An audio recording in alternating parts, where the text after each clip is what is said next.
Before we can start studying chemical reactions, we need to understand what a chemical equation looks like. Let's start with an arrow. This is called a yield sign. On the left side, we start with reactants. Depending on the situation, these can sometimes be referred to as reagents or starting materials. On the right side of the yield sign are the products. The reactants and products are written with their chemical formulas. If more than one reactant or product is present, they are included on the respective side with a plus sign. The phases of each species are included italicized in parentheses after each species, where G is gas, L is liquid, S is solid, and AQ is aqueous, or species that are dissolved in solution. Other information can be written on top of or below the yield sign, like reagents. Conditions can also be written. These include the temperature at which the reaction occurs, or added energy in the form of heat or a photon. Delta and H nu represent heat and a photon respectively. Sometimes a reaction occurs best in a specific solvent. In these cases, the solvent can be written underneath the yield sign. Catalysts help reactions occur faster without being part of the net reaction. Catalysts can be written on top of the yield sign. When studying thermodynamics, changes in functions like enthalpy, entropy, or free energy are written at the end of the equation. Here is an example of the change in enthalpy. And finally, balancing the chemical equation. Add coefficients in front of a species to multiply them so that the moles of each element on each side of the yield sign match. In other videos, I'll explain why balancing is so important and give you some tips on how to balance equations quickly.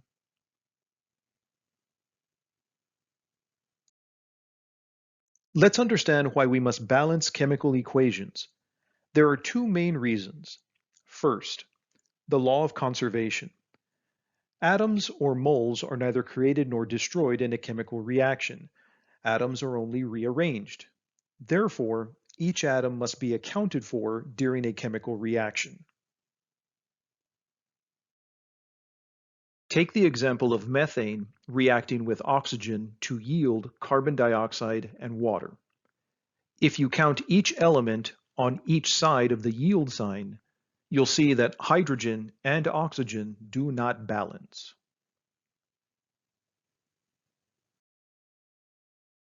We can never change the subscripts of the species. This would change the molecule. We can, however, insert coefficients in front of the species. For example, inserting a coefficient of 2 in front of water means that you multiply water by 2. Thus, you now have 2 water molecules in the balanced equation. In terms of counting moles, we can say that there are 4 moles of hydrogen present on the product side. Notice how the moles of oxygen have been changed as well. There are now 4 moles of oxygen on the product side. We'll need to balance the moles of oxygen next. We can balance the moles of oxygen on the reactant side by inserting a coefficient of 2 in front of the oxygen. All of the elements are now balanced. Notice there is no need to write the coefficient of 1. If no coefficient is present, a 1 is understood. This brings us to the second reason why we need to balance chemical equations.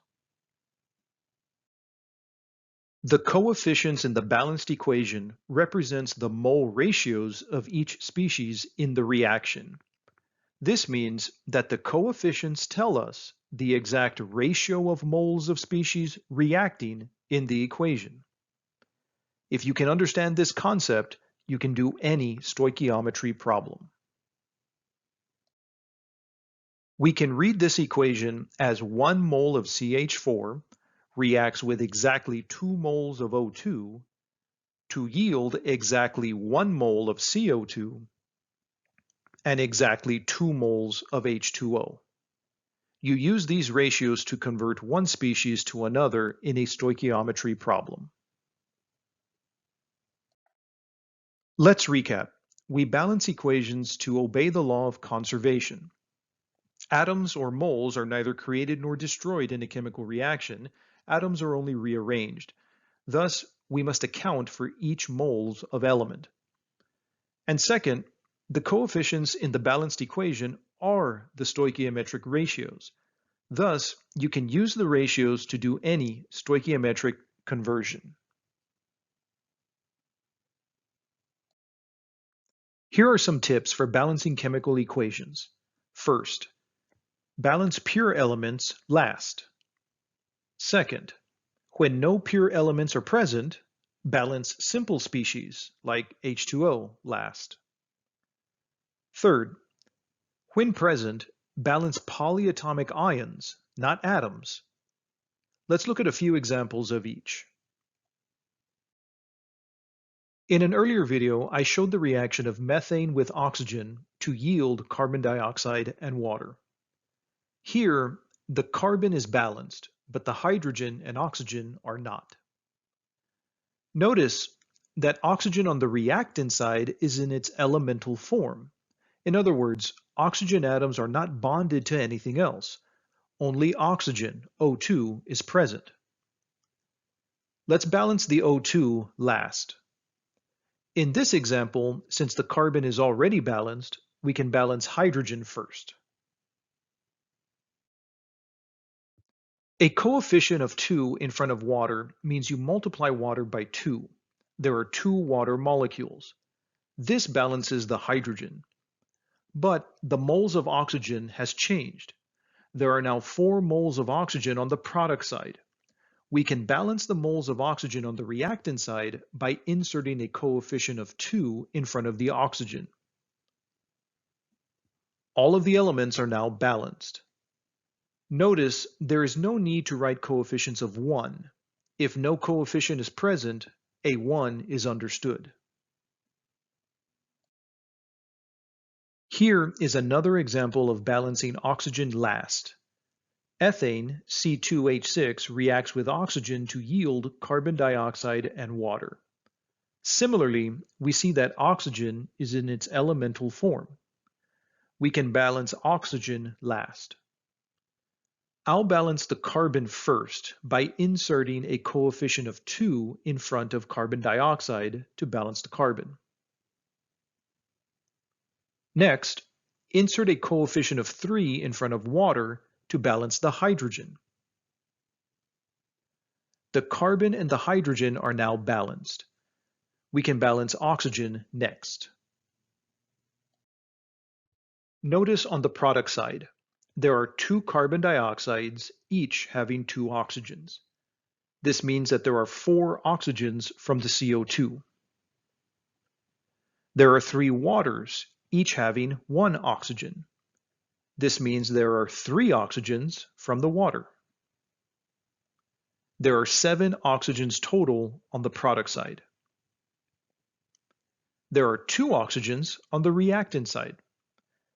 This is why we save the pure element for the end. We can always insert a coefficient in order to balance the equation. In this case, we need 7 oxygens on the reactant side. 3.5 or 7/2 will give us 7 oxygens. Notice there's a fraction as a coefficient.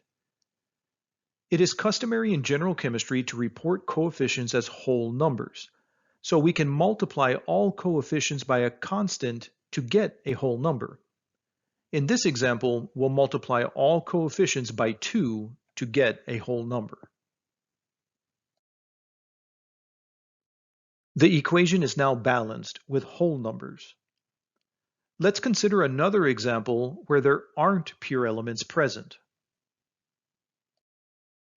Here we see the example of iron 3 oxide reacting with nitric acid to yield iron 3 nitrate and water. There aren't pure elements present, but we see a water, and I'll balance water last. Another thing you'll notice is that there's oxygen everywhere. Trying to balance an element that appears all over the place can lead to confusion and headaches. I do see, however, there is a polyatomic ion, nitrate, present on both sides of the yield sign. I can balance the nitrate ions instead of the oxygen atoms individually. I'll start by inserting a coefficient of 2 in front of the iron 3 nitrate to balance the iron. Next, I'll balance the nitrates by adding a coefficient of 6 in front of nitric acid. The iron and nitrate are now balanced. The only thing left is to balance the hydrogen and oxygen in water. A coefficient of 3 will do that for me. The equation is now balanced.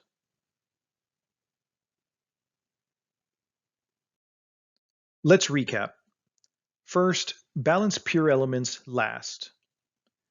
When no pure elements are present, balance the simple species, like water, last.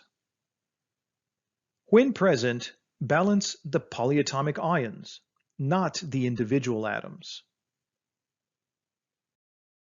For first-year chemistry students, it is likely you'll find yourself in a loop at times. If you ever find yourself going in circles, stop, take a breath, and start from the beginning. Having a slice of pizza and ice cream might help too.